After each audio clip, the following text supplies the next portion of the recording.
सबसे पहले एक बड़ी खबर के साथ, और ये बड़ी खबर आपको हम बता दें शिमला से। कांग्रेस विधायक विक्रमादित्य सिंह एक्सक्लूसिव खबरें अभी तक के साथ जुड़े। विक्रमादित्य सिंह ने खबरें अभी तक से खास बातचीत की। कैबिनेट का गठन होते ही वादे पूरे होंगे। पूर्व मुख्यमंत्री जयराम ठाकुर पर उन्होंने तंज कसा। ट्वीट करने से पहले संयम रखें पूर्व मुख्यमंत्री, अभी तो आप सरकारी आवास से भी नहीं गए। केंद्र से हम अच्छा संबंध भी बनाएंगे और अपना हक भी लेंगे। मुझे उम्मीद है जल्द मंत्रिमंडल विस्तार होगा। हाईकमान जो भी जिम्मेदारी देगा उसे निभाया जाएगा। तो ये बड़ी खबर आपको हम बता रहे हैं। बातचीत में उन्होंने ये तमाम बातें कही हैं। क्या कुछ उन्होंने कहा वो आपको सुनाते हैं। युवा विधायक विक्रमादित्य सिंह इस वक्त खबरें अभी तक के साथ है। कुछ खास बातचीत इनसे करेंगे। विक्रमादित्य जी, पहला सवाल तो यही कि क्लियर मैंडेट की सरकार है, लेकिन एक सबका जो सवाल उठ रहा है कि कैबिनेट कब गठन होगा और आप उस कैबिनेट में होंगे, इसको लेकर भी चर्चाएं हैं। तो किस तरह से हम देखें कि कैबिनेट गठन को लेकर? हम तो केवल विधायक ही है। अब सरकार के गठन होना है, कब होना है, ये तो मुख्यमंत्री जी तय करेंगे, उप मुख्यमंत्री जी तय करेंगे, उनका कार्य अधिकार क्षेत्र है। तो हम तो यही कह सकते हैं कि जल्द होगा। और ये कह सकता हूँ, एक कांग्रेस पार्टी के विधायक के रूप में ये कह सकता हूँ कि बहुत जल्द ये गठन होगा। और जो भी हमने चुनावी वादे किए हैं, ये हमारे लिए पत्थर की लकीर है। जैसे ही कैबिनेट का गठन होगा, हर चीज़ पर कार्य शुरू होगा, तुरंत तरीके से होगा। जिसको अंग्रेजी में कहते हैं वॉर फुटिंग के ऊपर ये कार्य होगा। और हम प्रदेश की जनता का विश्वास पूरे तरीके से बनाकर रखेंगे। और जो बातें हमने प्रदेश के अलग अलग क्षेत्रों में कांग्रेस पार्टी ने कही है, उसको हम राहुल गांधी जी की अध्यक्षता में, हमारे जो पार्टी के प्रेसिडेंट है मल्लिकार्जुन खड़गे जी, सोनिया गांधी जी, प्रियंका जी के आशीर्वाद के साथ, उसको हम प्रदेश में सुक्खू जी के नेतृत्व में पूरा करेंगे। पूर्व मुख्यमंत्री का एक ट्वीट आता है, उसमें कहते हैं वो कि गुमराह करके ये सरकार जो है सत्ता में आई है। ओल्ड पेंशन को लेकर बात कही थी, 1 लाख रोजगार को लेकर बात कही थी, लेकिन 10 दिन में उन वायदों को पूरा नहीं कर पा रही है। उनकी तो कैबिनेट तक नहीं बन पा रही है। क्या इस पर कमेंट रहेगा? मेरा मुख्यमंत्री जी, पूर्व मुख्यमंत्री जी से विनम्रता से निवेदन रहेगा कि माननीय जयराम जी थोड़ा सा संयम रखें। अभी तो आप जो है अपने सरकारी निवास से बाहर भी नहीं गए हैं। अभी तो समय लगता है, सरकार बनने में समय लगता है, कैबिनेट बनने में समय लगता है। तो थोड़ा सा आप समय दीजिए। मैं नहीं कह रहा हूं कि आप सरकार की निंदा मत करिए। आप विपक्ष में हैं, सरकार को कटघरे में खड़ा करना आपका दायित्व है, आप करेंगे, हमें पूरा विश्वास है। मगर अभी थोड़ा सा संयम रखें।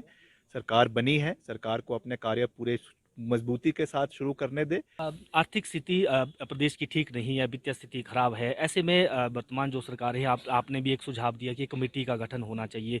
किस तरह से इसको उबारा जा सकता है? और ओल्ड पेंशन स्कीम देने में बहुत सारा पैसा लगेगा, 1500 देने में भी पैसा लगेगा। आपको उम्मीद है कि केंद्र से भी मदद मिलेगी उसमें? नहीं, क्यों नहीं मिलेगी, बिल्कुल मिलेगी। मोदी जी ने पहले दिन ही कहा है कि ठाकुर सुखविंदर सिंह सुक्खू जी को मेरा पूरा समर्थन है और सरकार चलाने के लिए जो भी उनको सहयोग चाहिए होगा वो देंगे। तो मुझे विश्वास है कि माननीय प्रधानमंत्री जी अपने चुनावी जो उन्होंने वादा किया है, जो उन्होंने बात करी है, उसको पूरे तरीके से उस पर खरा उतरेंगे। और क्योंकि हम एक फेडरल स्ट्रक्चर में रहते हैं, जहाँ पे राज्य की जो सरकार है वो एक यूनियन ऑफ स्टेट्स है, तो निश्चित तौर से उसमें केंद्र सरकार का सहयोग होना भी बहुत आवश्यक है। और जो हमारा हक है केंद्र सरकार से, हम वो लेंगे भी। और उसके साथ साथ एक अच्छा समन्वय भी बनाएंगे। जहाँ तक हमारी आइडियोलॉजिकल डिफरेंस है वो रहेगा।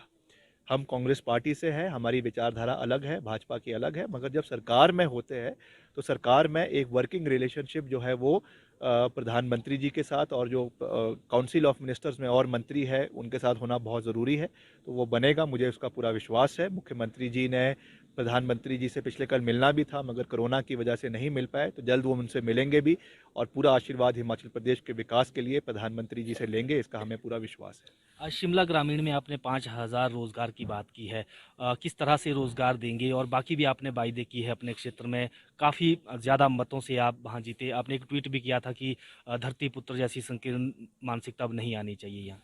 नहीं, मैंने बिल्कुल कहा था, क्योंकि कुछ ऐसे लोग थे जब चुनावों के समय में धरती पुत्र का नारा दे रहे थे। तो हमने तो कहा कि भाई हम तो हिमाचल पुत्र हैं। हमारे लिए, चाहे मैं शिमला ग्रामीण से चुनाव लड़ रहा हूं, मगर मेरा दिल जो है वो कांगड़ा, चंबा, हमीरपुर, ऊना के लोगों के लिए भी उतना ही धड़कता है जितना शिमला ग्रामीण या रामपुर रोडू के लिए धड़कता है। और लोगों ने उस चीज़ का हमें परिणाम भी दिया है, पूरी मजबूती के साथ जताया है।